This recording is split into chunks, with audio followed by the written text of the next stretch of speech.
आज 72वें श्लोक में भगवान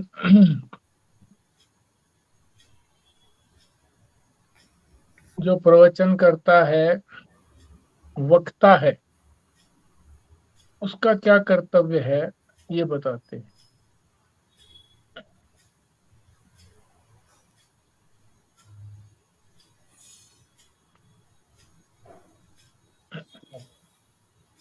पहले पाठ करते हैं। कच्चित एतत् श्रुतम पार्थ त्वयि त्वया एकाग्रेण चेतसा कच्चित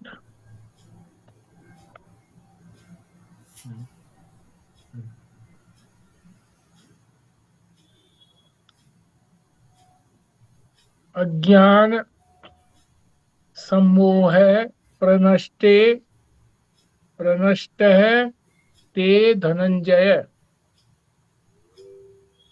हाँ जी, खुराना जी। जी। कचित एतत् श्रुतं पार्थ त्वया एकाग्रेण चेतसा कचित अज्ञान सम्मोह प्रनष्टा ते धनंजय। ओम। विमला जी। जी। कच्चित् एतत् शतं पार्थ त्वया एकाग्रेण चेतसा कच्चित् अज्ञानसम्मोह प्रनष्टः ते धनंजय। स्वस्तिका जी। हाँ जी। ओम। कच्चित् एतत् श्रुतं पार्थ त्वयि एकाग्रेण चेतसः कच्चित् अज्ञानसम्मोह प्रनष्टा ते धनंजय। संजीव शर्मा जी। जी। कच्चित् एतत् श्रुतं पार्थ त्वया एकाग्रेण चेतसा कच्चित् अज्ञानसम्मोह प्रनष्टः ते धनंजय। भारद्वाज साहब। जी। कच्चित् एतत् श्रुतं पार्थ त्वया एकाग्रेण चेतसा कच्चित् अज्ञान समोह प्रनष्ट ते धनंजय। ठीक। कच्चित क्या?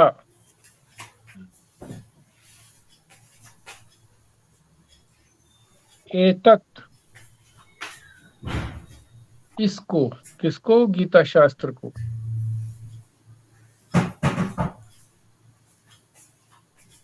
श्रुतम श्रवण करना, सुनना। पार्थ, हे पार्थ, क्या तुमने इस गीता शास्त्र को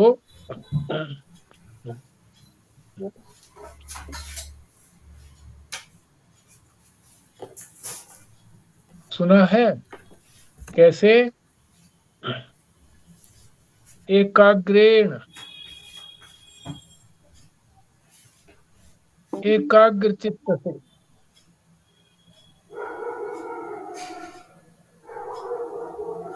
त्वया माने तुमने, हे पार्थ, क्या तुमने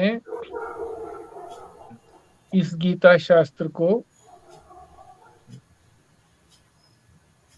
एकाग्र चित्त से सुना है? अगली पंक्ति में कहते हैं, अगर सुना है तो कच्चित क्या तुम्हारा अज्ञान, कच्चित अज्ञान सम्मोह अज्ञान से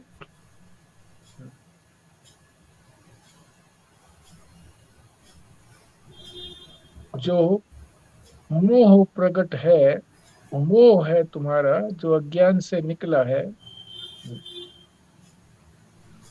प्रनष्टे, क्या वो भली प्रकार से नष्ट हो गया है? धनंजय, हे धनंजय, अर्जुन को एक ही श्लोक के अंदर दो नामों से बुलाया गया है। पहले उनको पार्थ कहा गया है और फिर धनंजय कहा गया है। तो इसको भी ठीक से समझेंगे कि दो नाम, उन्होंने दो नामों से किस लिए पुकारा।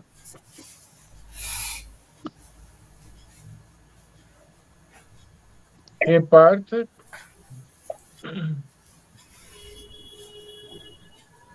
यानी प्रथा के पुत्र, माता का नाम प्रथा था, प्रथा के पुत्र, क्या तुमने इस गीता शास्त्र को जो मैंने सुनाया है ठीक से एकाग्र मन से, एकाग्र चित्त से सुना है? यदि सुना है तो क्या तुम्हारा अज्ञान भली प्रकार से नष्ट हो गया है? हे धनंजय, धनंजय का अर्थ है धन इकट्ठा करने वाले, यानी उन्होंने बहुत सारे राजाओं को विजय करके अपने अधीन कर लिया, तो राजा लोग उनको बहुत धन देते थे। तो यहाँ इस श्लोक में जो आचार्य है, जो प्रवचन करता है, जो वक्ता है, पिछले श्लोक में तो जो श्रोता है वो कैसा होना चाहिए ये बताया था, और कुछ थोड़ा ये भी बताया था कि प्रवचन करता मुझे अत्यधिक प्रिय है यदि वो प्रवचन करता है। तो यहाँ ये बता रहे हैं कि वो कैसा होना चाहिए, उसका क्या कर्तव्य है, जो वक्तव्य देता है यानी गीता को सुनाता है, उसका क्या कर्तव्य होना चाहिए। ये जो आपने धनंजय बोला ना, क्या इसका मतलब ये भी हो सकता है कि जो पार्थ ने जो संपत्ति, जो गुण अर्जन किए थे, वो भी तो एक तरह की संपत्ति है ना, धन है वो भी। हाँ, कह सकते हैं ये बाहरी धन है, मगर जब तक आंतरिक धन नहीं होगा तब तक वो बाहरी धन भी नहीं इकट्ठा कर सकता। अपने आप को विजय करेगा पहले आदमी, तभी दूसरों को विजय कर पाता है, कह सकते हैं।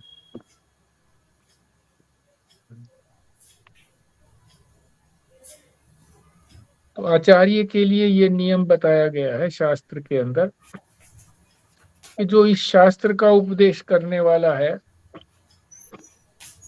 वो देखे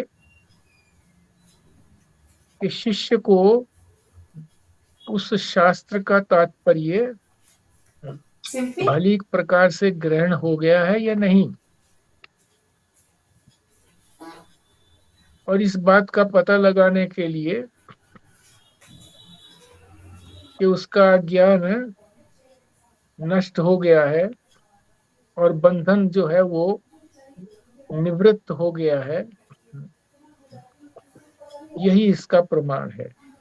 उससे पूछा जाए कि क्या तुम्हारा, इसीलिए भगवान पूछ रहे हैं अर्जुन से कि क्या तुम्हारा इस गीता शास्त्र को सुनने से, समझने से, ग्रहण करने से जो तुम्हारा अज्ञान जनित मोह है वो दूर हो गया है क्या?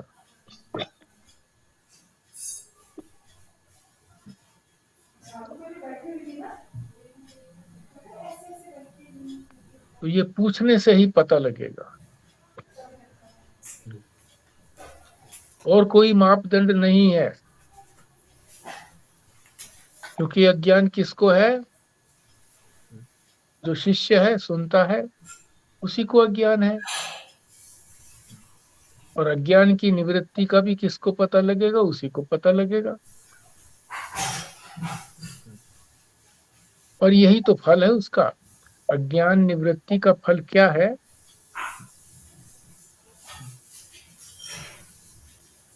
ज्ञान हो जाना। और ज्ञान का तात्पर्य क्या है? प्रत्येक आत्मा से अभिन्न परमात्मा है, यानी परमात्मा और मेरी आत्मा में कोई भिन्नता नहीं है, एक ही है।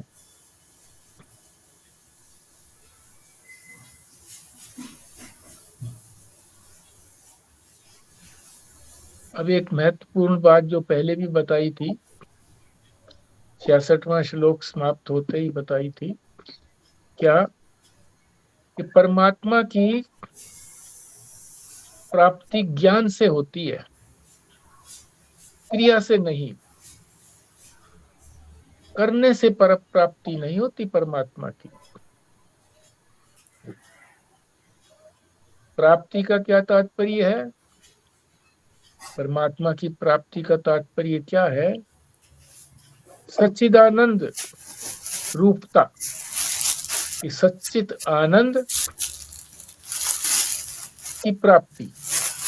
क्योंकि परमात्मा का स्वरूप सच्चित आनंद है, और सच्चित आनंद की प्राप्ति यदि शिष्य को हो गई है तो समझिए कि उसकी आत्मा और परमात्मा में कोई अंतर नहीं रहा।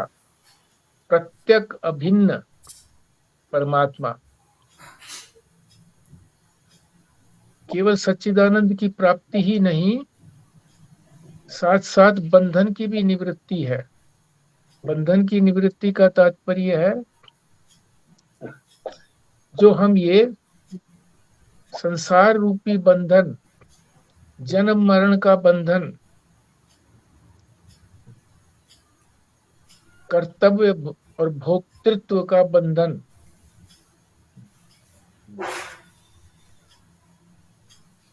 ये हमारा बंधन यदि निवृत्त हो गया है कि अब हमारे लिए करने को कुछ नहीं बचा है,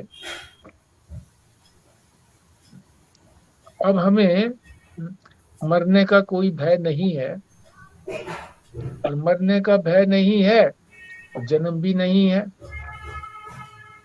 ये निवृत्त हो गया है।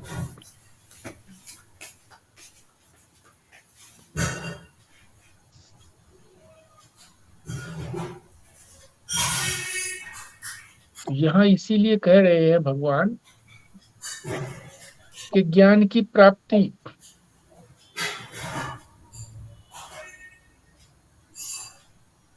यही तो फल है सीधा। ये शिष्य ने ग्रहण किया या नहीं किया,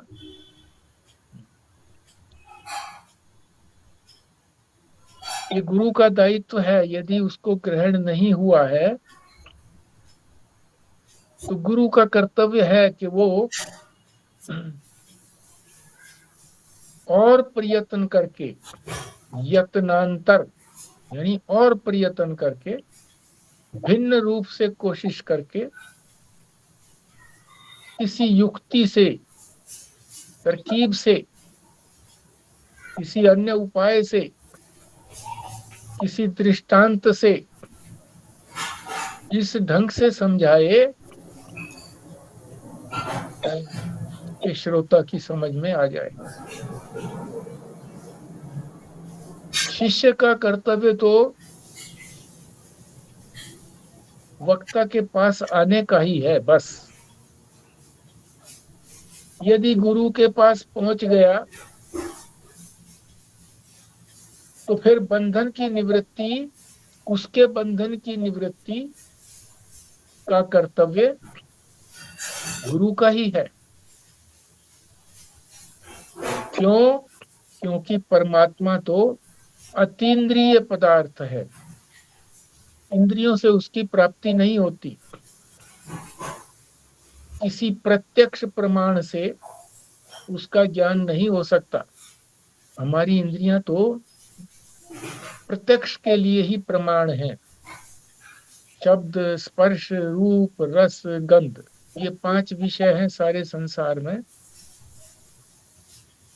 सारे पदार्थों का, संसार के जितने भी पदार्थ हैं, सबका ज्ञान 5 प्रकार से ही होता है।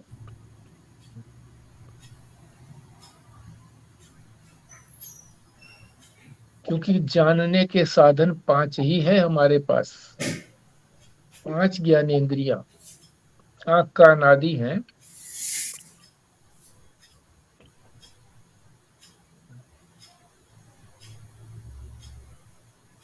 यदि सुन करके शिष्य का ज्ञान नहीं हुआ, शिष्य को ज्ञान नहीं हुआ,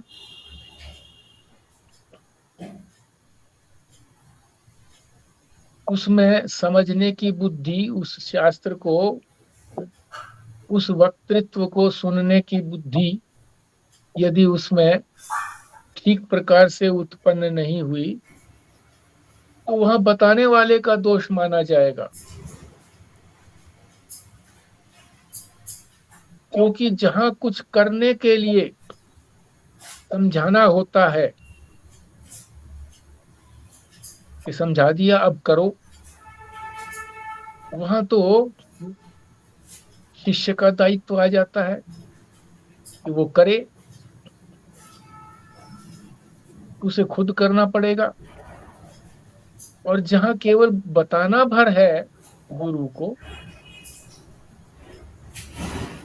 उसने बता दिया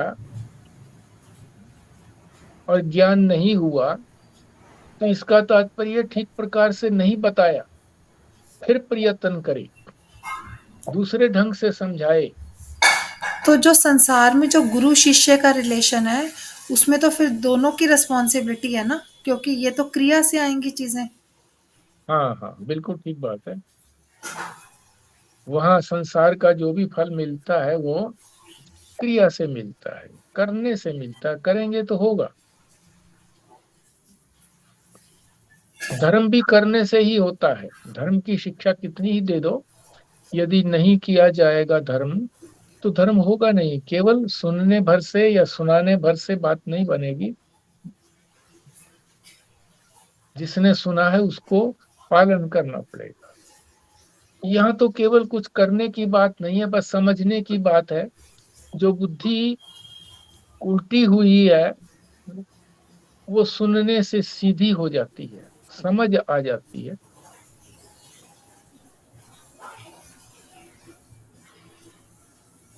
तो यहाँ गुरु के लिए बड़ा दायित्व बता दिया, बड़ा कर्तव्य है गुरु का, कि वो अनेक तरह की अलग अलग युक्तियां दे करके, दृष्टांतों को दे करके समझाए और देखे कि शिष्य को ग्रहण हो गया है या नहीं हुआ। तो पूछ कर ही जाना जा सकता है,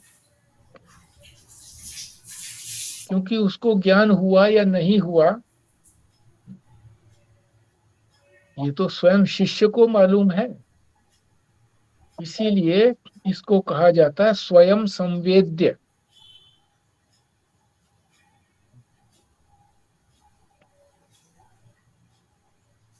शिष्य को ही पता लगता है कि मैं जो अपने आप को कर्ता भोक्ता समझता था, अज्ञानी समझता था, जन्म मरण मेरा मेरा है ये समझता था, क्या उसका ये भ्रम निवृत्त हो गया? तो उसी को पता है। और परमानंद की प्राप्ति हुई कि नहीं हुई ये भी उसी को मालूम है। अब दुख नाम की चीज उसके पास रही नहीं, राग द्वेष नहीं रहा, इसलिए कोई दुख नहीं होता, ना सुख भी नहीं होता, दुख भी नहीं होता, केवल आनंद की ही अनुभूति होती रहती है सतत।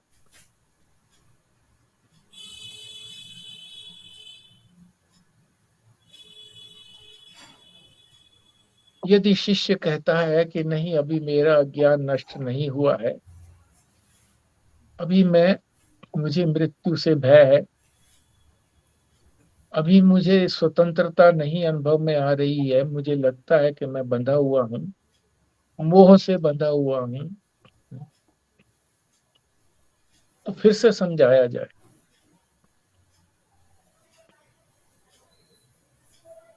और इसके लिए भगवान ने एक शब्द कहा है, कच्चित। भगवान पूछ रहे हैं, कोमल भाव से पूछ रहे हैं, बड़े नरम भाव से पूछ रहे हैं, क्या तुम्हारा अज्ञान नष्ट हो गया है?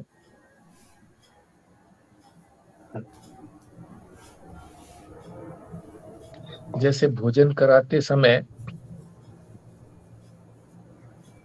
पूछते हैं, एक तो बड़े अक्खड़ तरीके से पूछा, पेट भर गया? ऐसे नहीं पूछा जाए,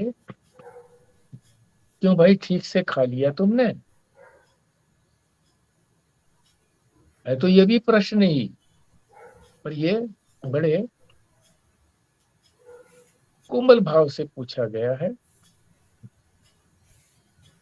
क्या पूछना है? क्या तुम्हारी तत्वनिष्ठा हो गई है या नहीं?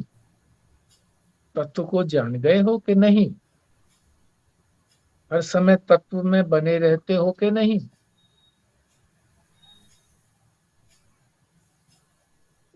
ये जो मैंने तुमको उपदेश दिया है, ये तुमने एकाग्र चित्त से सुना है या बीच बीच में ध्यान इधर उधर चला गया था? तो शिष्य कहेगा, नहीं जी, बिल्कुल एकाग्रता से सुना है। सुना है तो फिर हमारा अज्ञान नष्ट अवश्य हो जाना चाहिए, बंधन की निवृत्ति हो जानी चाहिए। तो शिष्य कहता है, हाँ, मेरे बंधन की निवृत्ति हो गई, अब मैं परम स्वतंत्र हूं, अभय पद की प्राप्ति हो गई है और आनंद में हिलोरे ले रहा हूं, तो ठीक है।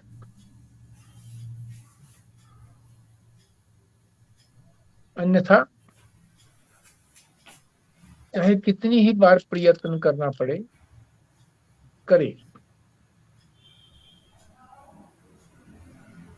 आचार्य, ये आचार्य के लिए बार बार शास्त्र के अंदर कहा है, भगवान इसको बार बार कह रहे हैं कि आचार्य का ही कर्तव्य बनता है कि जब वो तुम्हारी शरण में आ गया है, जिज्ञासु है, समझना चाहता है, तो उसको समझ आ जाना चाहिए। महाराज जी भी पूछते थे, क्यों भाई, ठीक से समझ लिया? यदि कोई उत्तर नहीं मिलता था तो मुख की आकृति को देख करके समझ जाते थे कि नहीं समझा है, फिर समझाते थे दूसरे ढंग से।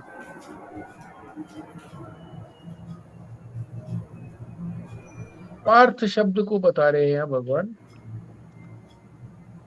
कि पार्थ शब्द का भगवान ने क्यों प्रयोग किया है। प्रथा पुत्र, कि तुम प्रथा के पुत्र हो। प्रथा माता थी, इनकी माता, तो स्त्री स्वभाव है,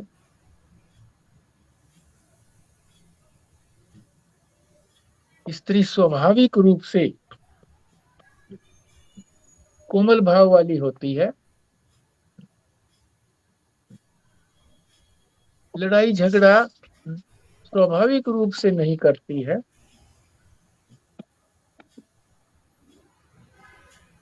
क्योंकि मन में भय रहता है, डर रहता है और दया रहती है मन में कि कोई भी कठोर शब्द बोल ले तो सहन कर लेती है, डरती नहीं है। कि डर रहता तो है मन में, पर ये सोचती है कि ठीक है, पति मेरे सिर पर है, परमात्मा सिर पर है। डर होते हुए भी स्वाभाविक रूप से डर है मन में, और स्वाभाविक रूप से दया करने का भी उसके मन में भाव है। तो ये सभी स्त्रियों का स्वाभाविक धर्म है, क्योंकि स्त्रियां हृदय प्रधान होती हैं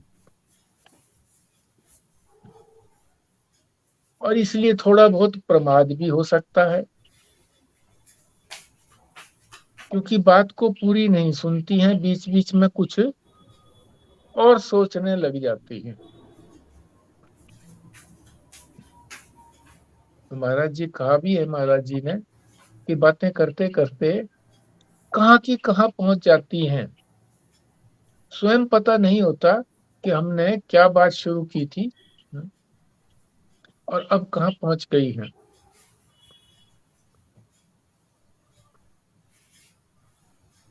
तो अगर तुम्हारा ऐसा स्वभाव है, अर्जुन को कह रहे हैं, पार्थ वाला, क्योंकि तुम्हारी माता का ऐसा स्वभाव रहा है, प्रत्येक माता का कुछ न कुछ ऐसा स्वभाव रहता ही है, डर का भी और दया का भी। इसीलिए तुम कहते हो कि मैं नहीं लड़ूंगा।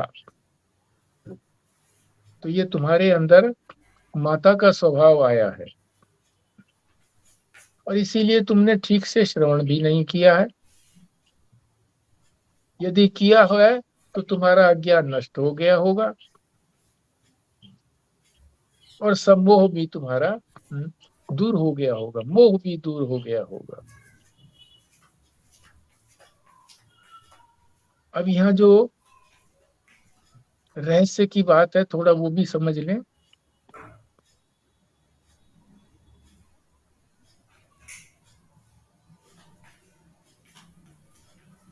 अज्ञान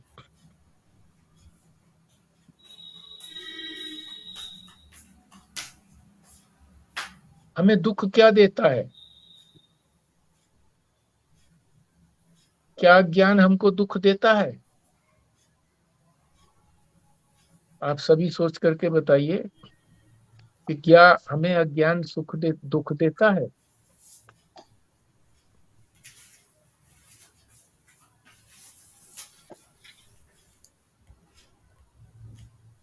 हाँ जी, अज्ञान अज्ञान तो दुख का ही कारण है जी।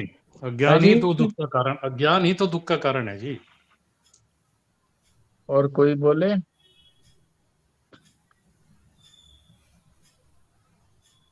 जी देता है।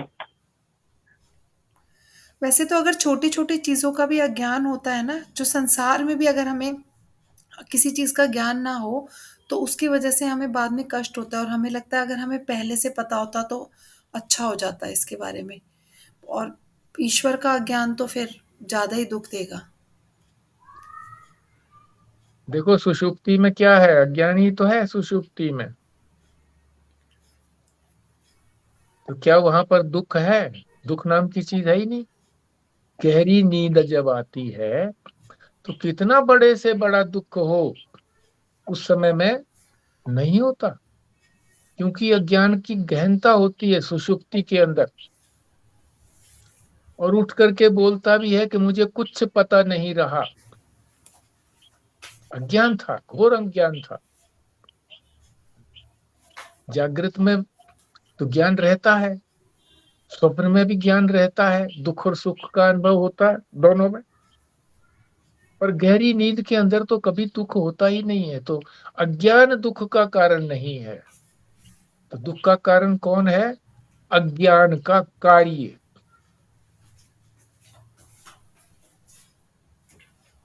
अज्ञान का कार्य जो है, अज्ञान कारण तो अवश्य है पर वो दुख नहीं देता। अज्ञान का जो कार्य है वो दुख देता है, कार्य। और अज्ञान का कार्य क्या हुआ? मैं जो चेतन हूं, मैं चेतन अपने से अतिरिक्त जो सारा जगत है उसको मैं मान रहा हूं। चेतन को मैं नहीं मान रहा। चेतन से अतिरिक्त जो अचेतन है, अनात्मा है। मैं आत्मा है और मैं आत्मा से अतिरिक्त जो सारा संसार जो है वो अनात्मा है, तो वो है कार्य। चेतन से अतिरिक्त जो भी पदार्थ है वो सब अनात्मा है। तो चेतन से अतिरिक्त जो हमारा शरीर है, इंद्रियां हैं, मन बुद्धि है, ये सब चेतन से अतिरिक्त है। यही तो दुख देते हैं। अज्ञान की ही तो प्रोडक्ट है ये, अज्ञान से ही तो बने हैं। कैसे बने हैं अज्ञान से? परमात्मा ने जब अज्ञान का, अविद्या का रूप धारण किया, माया का रूप धारण किया, माया कहेंगे, उनको अज्ञान कभी होता नहीं है, पर उनको माया कहेंगे। अपनी माया से, माया का तात्पर्य है क्रीड़ा, खेल। खेल खेला उन्होंने। क्या खेल खेला कि संसार को रचूं, बनाऊं, पालन भी करते हैं उसका, ये भी खेल है, पालन करना भी, और फिर लीन करना अपने अंदर, ये भी खेल है। जैसे बच्चे खेलते हैं नदी किनारे, समुद्र के किनारे, जो बालू रेत होता है उसमें पैर डाल करके घर बनाते हैं और फिर उसको नष्ट भी कर देते हैं। दूसरे बच्चे भी साथ होते हैं, इसी तरह से खेलते हैं। यदि कोई बच्चा शरारत से उसके घर को, वो कहता देखो मैंने कितना अच्छा घर बनाया, कोई देखने के बहाने दूसरा उसका मित्र, साथी, लड़का, वो उसको पैर से खत्म कर देता है, तो बड़ा गुस्से होता है, लड़ाई हो जाती है। ये सारा खेल ही तो है। जानते तो वो भी है, खुद उन्होंने बनाया है, खुद तो वो नष्ट करते हैं। जब चलने लगते हैं तो अपने उसको भी नष्ट कर देते हैं। तो भगवान भी इसी तरह से माया से उन्होंने ये खेल खेला है। सारा खेल ही तो है। जितने भी ये खेल होते हैं हमारे, वॉलीबॉल, फुटबॉल, कबड्डी इत्यादि,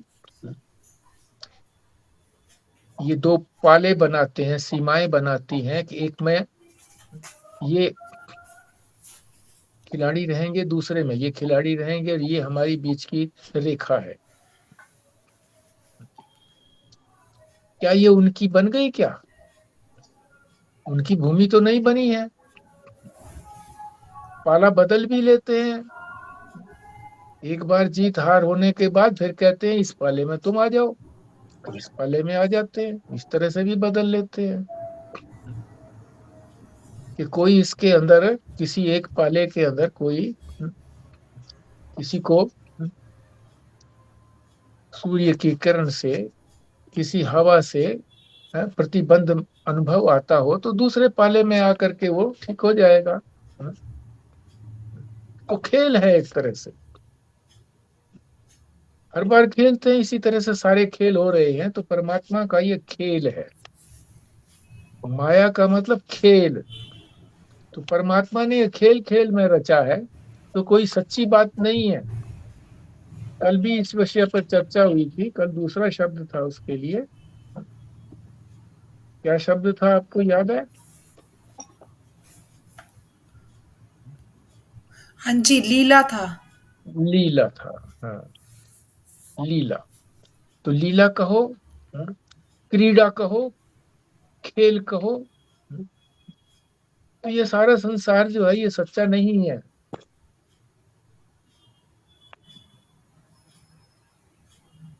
अज्ञान कारण तो अवश्य है कि अज्ञान के कारण हम इस खेल को नहीं समझ पाते कि ये परमात्मा का खेल है।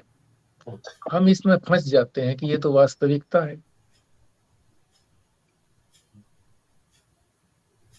सारा संसार भी इसी तरह से है, और जो हमारा ये शरीर से लेकर के अहंकार पर्यंत, ये भी सब चेतन नहीं है।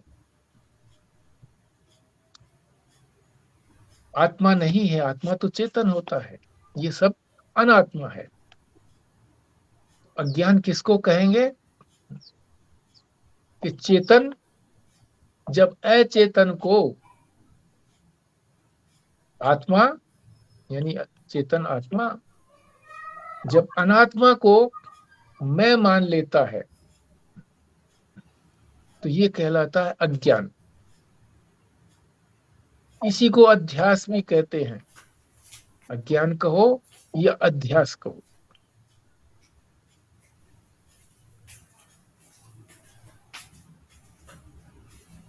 जो चेतन है वो है अहम मैं, वो है जानने वाला, और जिसको भी जानता है वो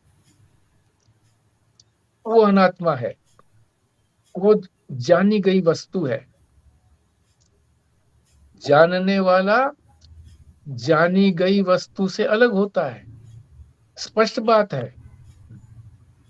हम किसी चीज को देखते हैं, जानते हैं, तो हम वही तो नहीं हो जाते, हम तो उससे अलग रहते हैं।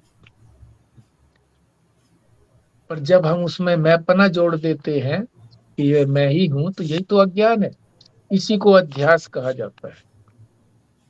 और यहाँ एक शब्द और भी आया है, अन्योन्याध्यास। अन्योन्याध्यास, अध्यास तो है मगर एक तरफा का अज्ञान नहीं है, दोनों तरफा अज्ञान है। कैसे?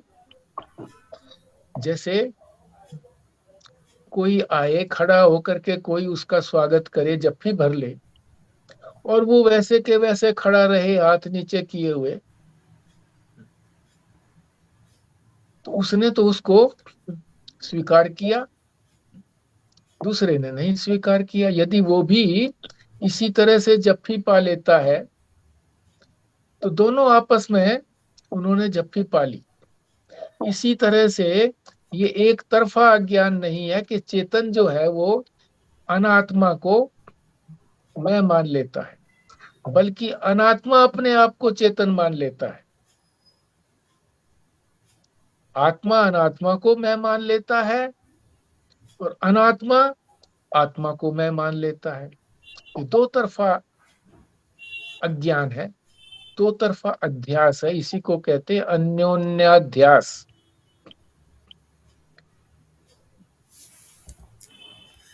इसी को यही जो है, हाँ जी, इसी को जड़ और चेतन की ग्रंथि बोलते हैं ना। बिल्कुल बिल्कुल यही मैं कहने वाला था। चित जड़ ग्रंथि, चित्त जड़ ग्रंथि। ग्रंथि माने गांठ, चित्त माने चेतन की, और जड़ दोनों की। जड़ और चेतन की गांठ, ये गांठ हो जाती है, इसीलिए बड़ी मुश्किल से खुलती है।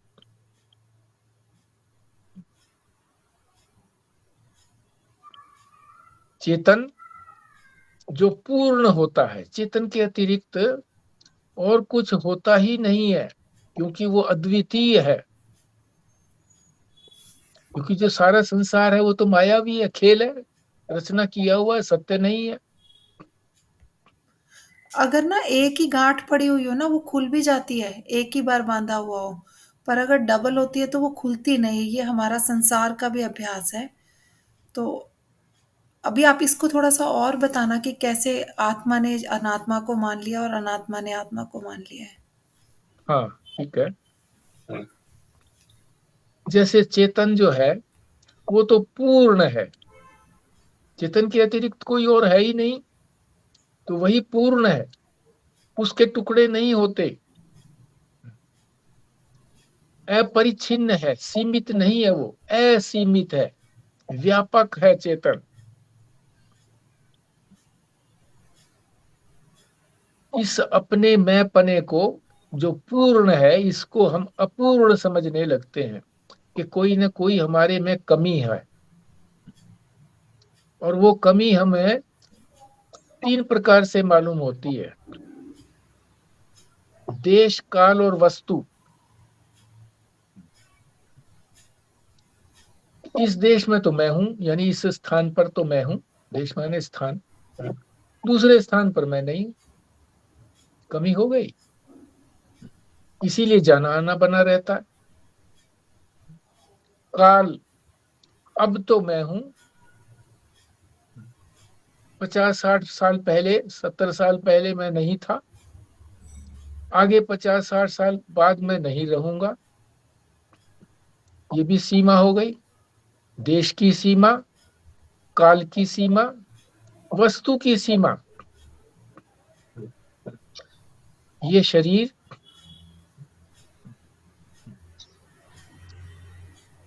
जहां पर है,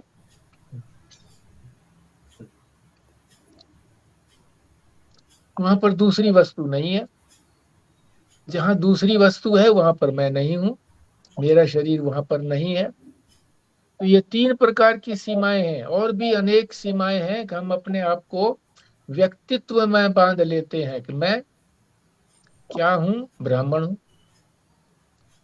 मैं पुरुष हूं या मैं स्त्री हूं, मैं ब्राह्मण हूं तो मेरा ये गोत है, मैं लंबा हूं, छोटा हूं, पतला हूं, मोटा हूं। अनेक प्रकार के ये सारी सीमाएं तो हैं, क्योंकि जो लंबा है तो वो छोटा नहीं है, जो पतला है वो मोटा नहीं है, जो मोटा है वो पतला नहीं है। सीमा हो गई।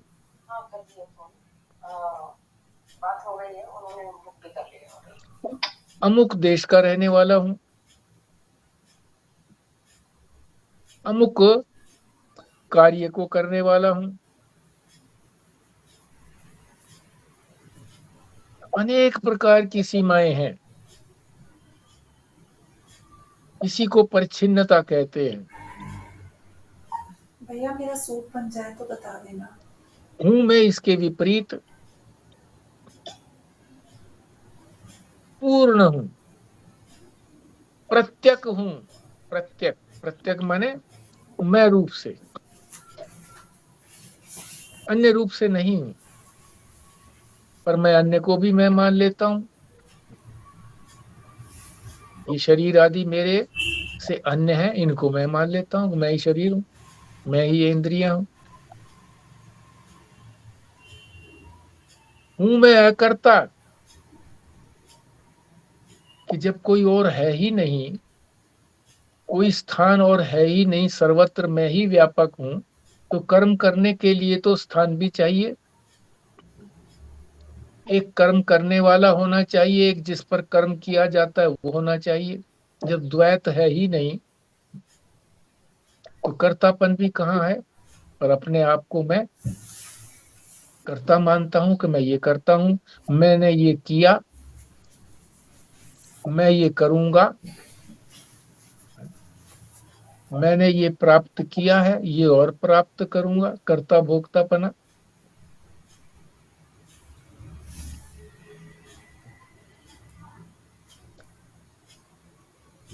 ये मैं का, मैं से अन्य के साथ अध्यास हो गया। ये ठीक से समझ गए आप। अब जो अन्य है वो अपने आप को मैं समझता है। जैसे ये शरीर है, ये अन्य है, चेतन नहीं है। ये तो उसकी छाया है, चेतन की छाया है, प्रतिबिंब है। प्रतिबिंब जो है वो बिंब से तो अलग होता है, वास्तव में तो होता भी नहीं है वो। तो वो जो अन्य है वो ये समझता कि मैं हूं। अनात्मा अपने आप को आत्मा समझने लगता है। अचेतन जड़ अपने आप को चेतन मानने लगता है। मैं मानता ही हूं अपने शरीर को कि शरीर गया मेरा, नष्ट हुआ तो मैं ही नष्ट हो गया।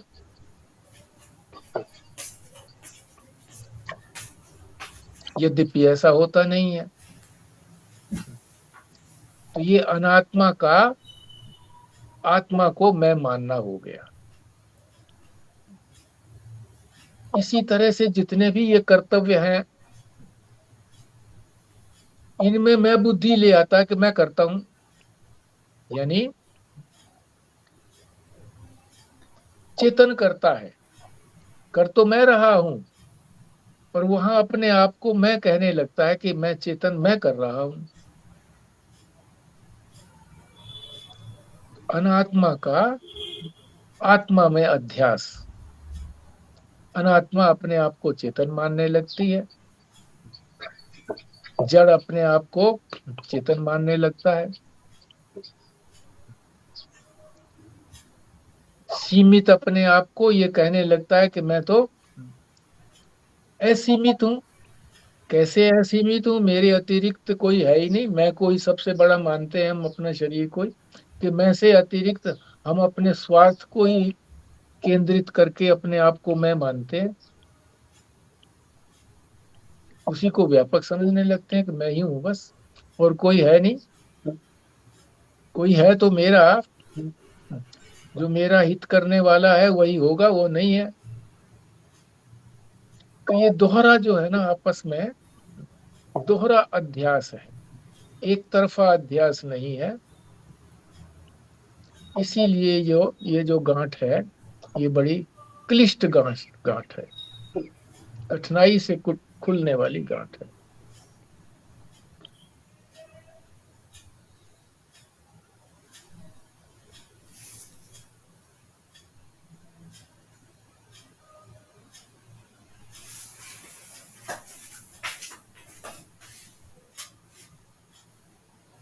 इसीलिए भगवान ने अर्जुन से पूछा कि क्या तुम्हारा अज्ञान और उससे होने वाला नैसर्गिक सम्मोह, कार्य हो गया ना उसका, अज्ञान से का जो कार्य है वो क्या है? मोह।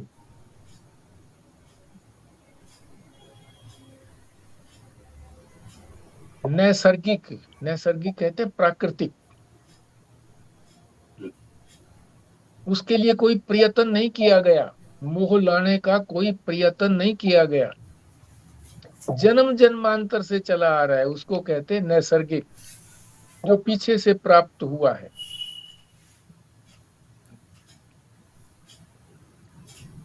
क्या वो नष्ट हो गया? इसीलिए पूछते हैं कि क्या वो अज्ञान का कार्य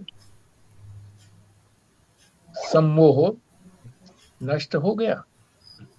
सम्मोह क्यों कहा? मोह ही कह देते, सम्मोह का अर्थ है भली प्रकार से जकड़ा हुआ हूं मोह से, सम्यक मोह, भली प्रकार से जकड़ा हुआ हूं, मामूली रूप से नहीं जकड़ा हुआ।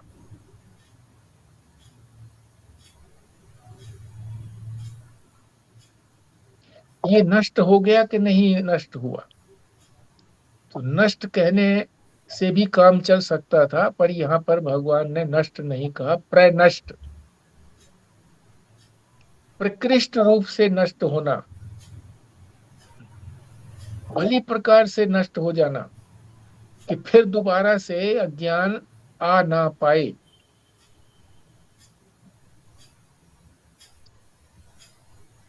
अगर भली प्रकार से नष्ट नहीं हुआ और व्यक्ति ये समझने लगा कि मेरे को ज्ञान हो गया, तो वो वास्तव में ज्ञान हुआ नहीं है, वो है ज्ञानाभास, ज्ञान की परछाई। आभास माने परछाई, ज्ञान की परछाई है, ज्ञान का प्रतिबिंब है, उसको कहते हैं ज्ञानाभास। ज्ञान अभ्यास, आभास, ज्ञान का आभास, प्रतीति मात्र, कि मालूम ही पड़ रहा है बस, नष्ट नहीं हुआ है।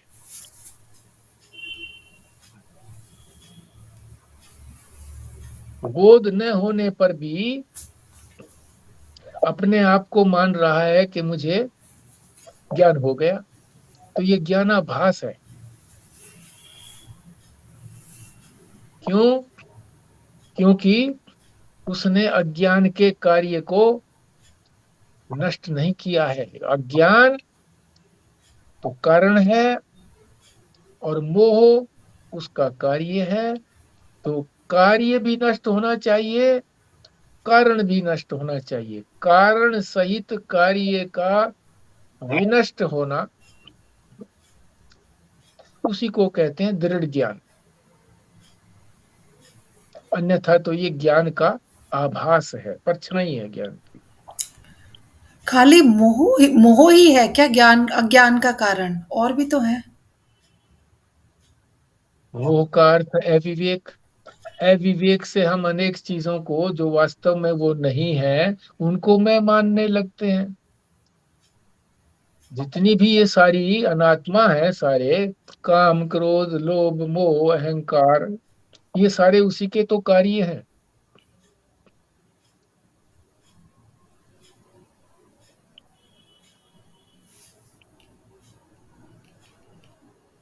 मोहित होना यानी अविवेकी होना, सबसे पहले अविवेक आएगा।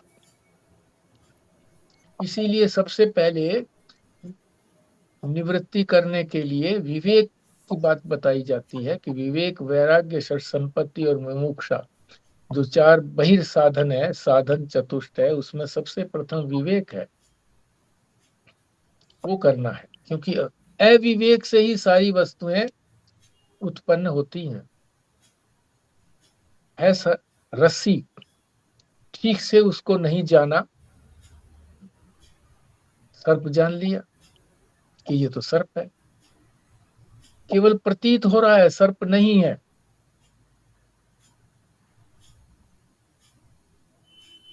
रस्सी ने तो सर्प उत्पन्न नहीं किया, प्रतीत हो गया। अज्ञान स्वयं उपस्थित नहीं करता अपने कार्य को। हम जब उसको ठीक प्रकार से नहीं देखते हैं तो हमारे में, इसी को अविवेक कहते हैं, इसी को अज्ञान कह देते हैं फिर, कि अविवेक हो गया, कारण उसका अज्ञान हो गया। अज्ञान जो है ना, सारे ही सभी प्रकार के अविवेकों का कारण है। किसी चीज को भी हमने यदि ठीक से नहीं जाना तो उसका कारण अज्ञान है। तो भगवान भाष्यकार भी अपने एक श्लोक से समझाते हैं, यथा अपकृष्टम शैवालम क्षण मात्रम न तिष्ठति आवृणोति तथा माया प्राज्ञम वापि परांगमुखम। जैसे काई तालाब के ऊपर छाई हुई है, स्नान करने के लिए जाते हैं, डुबकी लगाने से पहले हाथ से थोड़ा सा हटाते हैं, फिर डुबकी लगाते हैं। डुबकी लगा करके जैसे ही बाहर आते हैं तो देखते हैं कि काई फिर उसी सारी जगह को घेर लेती है। इसी प्रकार से हमको जो ज्ञान का आभास हुआ, ज्ञानाभास होते ही लगता है कि मैं तो अकर्ता है, भोक्ता हो गया। परंतु थोड़ी देर में फिर जब संसार में आता है, संसार मायावी है, फिर माया घेर लेती है, माया सच्ची लगने लगती है और लगता है कि ऐसा नहीं है, मुझे तो ये कार्य करना है। फिर कर्ता भोक्ता बन जाता है।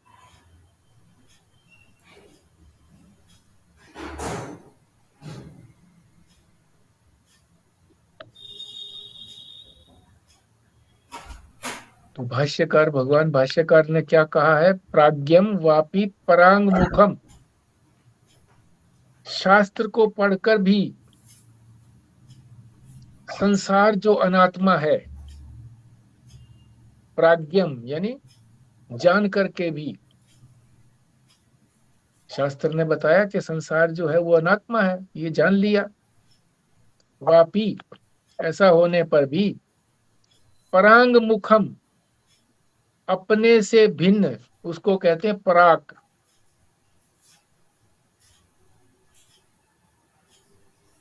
एक है प्रत्यक, उसको कहते हैं मैं रूप से। और मैं रूप से अतिरिक्त जो भी अन्य है, परे है, उसको कहते हैं पराक। प्रत्यक और पराक। प्रत्यक चेतन है, पराक जड़ है सब। उधर हमारा मुख हो जाता है। जहां उधर संसार की तरफ मुख हुआ और अज्ञान आ जाता है, जैसे तालाब में काई आ जाती है फिर घेर लेती है। और जो जिसको सच्चे रूप से ज्ञान हो गया, प्राज्ञ हो गया, वो कभी भी परांग मुख नहीं होता। पराक मुख जो कहा ना, परे मुख हो जाना, संसार की तरफ उसका मुख कभी भी नहीं होता। उसका मुख किधर होता है? प्रत्यक मुख। इसी को बहुत बार गुरुमुखी और संसार मुखी कह दिया जाता है। गुरुमुखी, कि गुरुमुखी बनो। यानी गुरु जो है वो शास्त्र को बताता है, उसने शास्त्र को समझा दिया है, तो उस समझ के मुताबिक, गुरु ने जो समझ दी है उसके मुताबिक अगर हम चलते हैं, गुरुमुखी हो गए, शास्त्रमुखी हो गए, परमात्मा मुखी हो गए। और अगर हम उसको ठीक से न समझ करके, पूरी तरह से न समझ करके ये समझ लिया कि हाँ समझ गए, हम जी समझ गए, जैसे कह भी देते हैं कि प्रवचन सुनते सुनते जब खड़े होते हैं, महाराज जी साहब सब कुछ समझ में आ गया, अब संसार तो बिल्कुल झूठा लगने लगा। और जहाँ सीढ़ियों से नीचे उतरे वही संसार सच्चा लगता है। रिक्शे वाले को कहा, हाँ जी कितने पैसे लेने हैं जी? वो कहेगा जी 5 रुपए। अरे छोड़ो ना, 5 रुपए क्या है, 4 रुपए में रोज जाता हूँ, कभी भी नहीं जाता रोज, फिर भी उसको कहता है। सच्चा मान करके ही तो कहता है कि पैसे भी सच्चे हैं, संसार सच्चा है।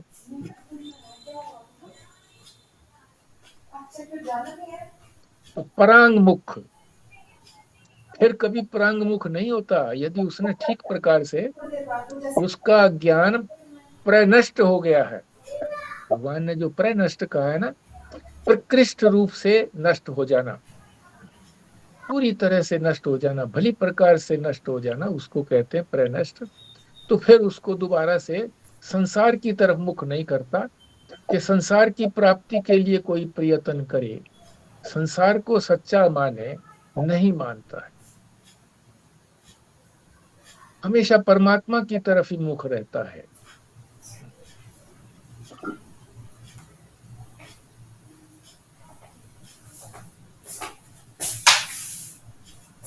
और प्रनष्ट होने का यानी क्या प्रमाण हो गया कि संसार है ही नहीं।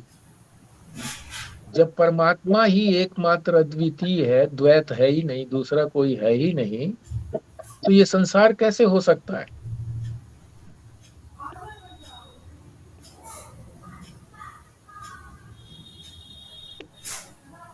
एक ब्रह्म के अतिरिक्त अगर कुछ है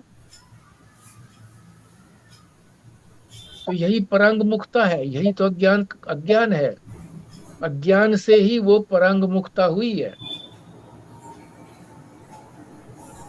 ब्रह्म के अतिरिक्त न कुछ है न कुछ हो सकता है, ये निश्चय जब तक नहीं होता है तब तक समझिए कि ज्ञानाभास है, ज्ञान नहीं हुआ है, केवल मात्र उसकी परछाई है।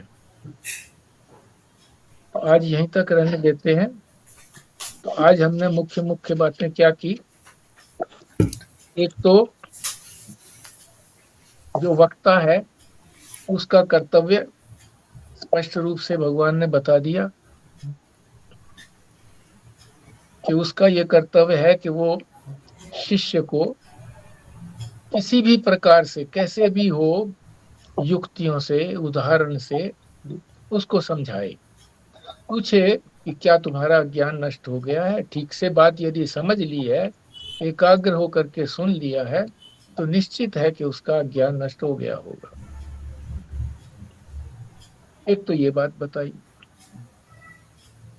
दूसरी बात ये बताई कि दायित्व क्यों नहीं है शिष्य का, क्योंकि यहाँ करने की बात नहीं है, या तो केवल समझने की बात है।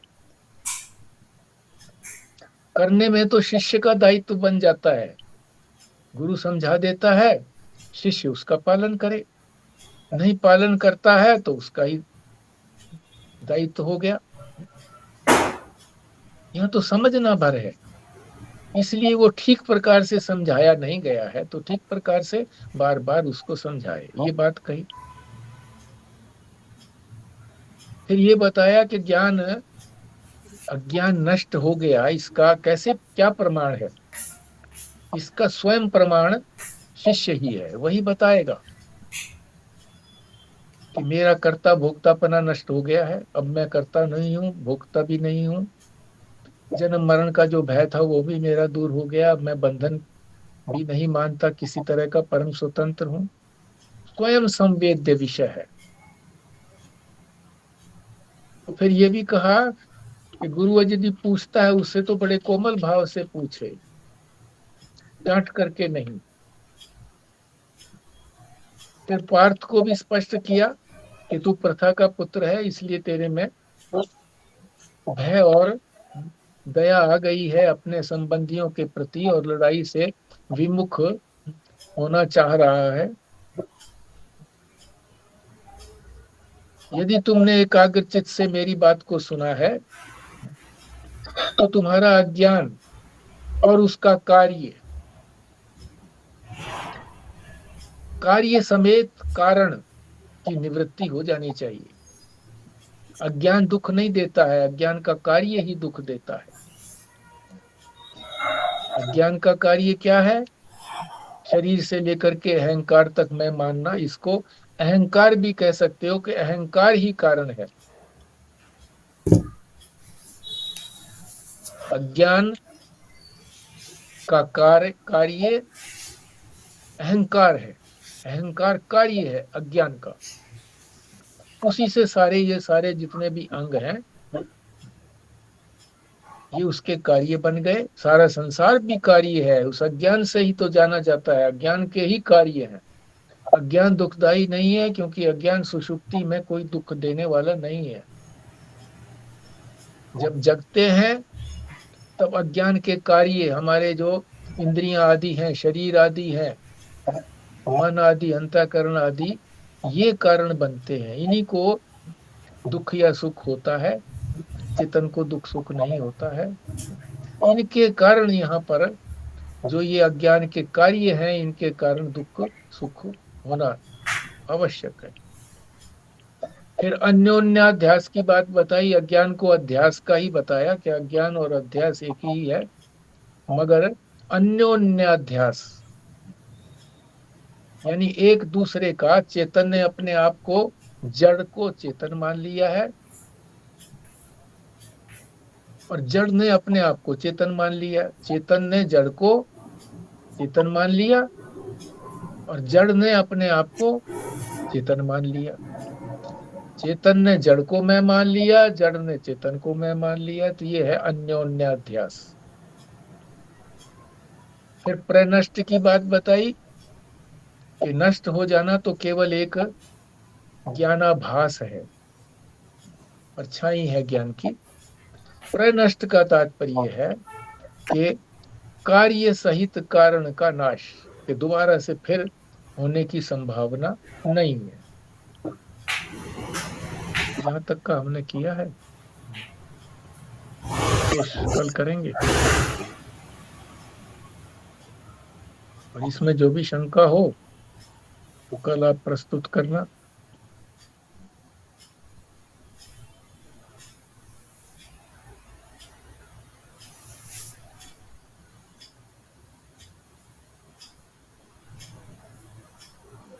ठीक है जी, फिर अल्लाह जी करिए आप पूर्णाहुति जी। ओम पूर्णमदा पूर्णमिदं पूर्णात् पूर्णमुदच्यते पूर्णस्य पूर्णमादाय पूर्णमेवावशिष्यते। ओम शांति शांति शांति। ओम नारायण। नारायण।